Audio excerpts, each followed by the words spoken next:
আজকে আমার ঘুম থেকে উঠতে এত দেরি হয়ে গেছে আমি নিজেও বুঝতে পারিনি। শীতের সময় সকাল সকাল ঘুম থেকে ওঠা প্রচুর বিরক্ত লাগে। এখন আমি ব্রাশ করে নিচ্ছি। তো শীতের সকালে ভিউটা কিন্তু হেভি লাগে। ফ্রেশ ট্রেশ হয়ে বেরিয়ে পড়লাম মাঠের দিকে। আমার হাতে আছে রসুন, এখানটাতে লাগানো আছে পেঁয়াজ। এই রসুন গুলোকে বসাতে হবে এই জায়গাটাতে।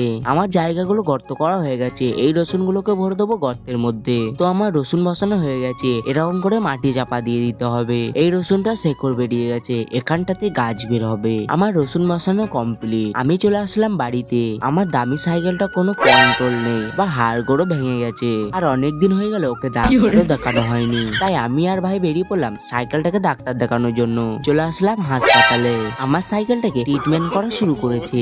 ওর হাড়গুলো সব লুজ হয়ে গেছে, তাই ওকে টাইট দিতে হচ্ছে। তো বেরিয়ে পড়লাম বাড়ির দিকে। চলে আসলাম বাড়িতে। বাড়িতে আজকে নাকি মাংস রান্না হচ্ছে। মিট কেসটা খুলতেই দেখি কষা মাংস। তো এরকম কষা মাংস খেতে কিন্তু হেভি লাগে। ভিডিওটা শেষ করছি এখানে। ভালো লাগলে লাইক করে চ্যানেলটাকে সাবস্ক্রাইব করে দাও।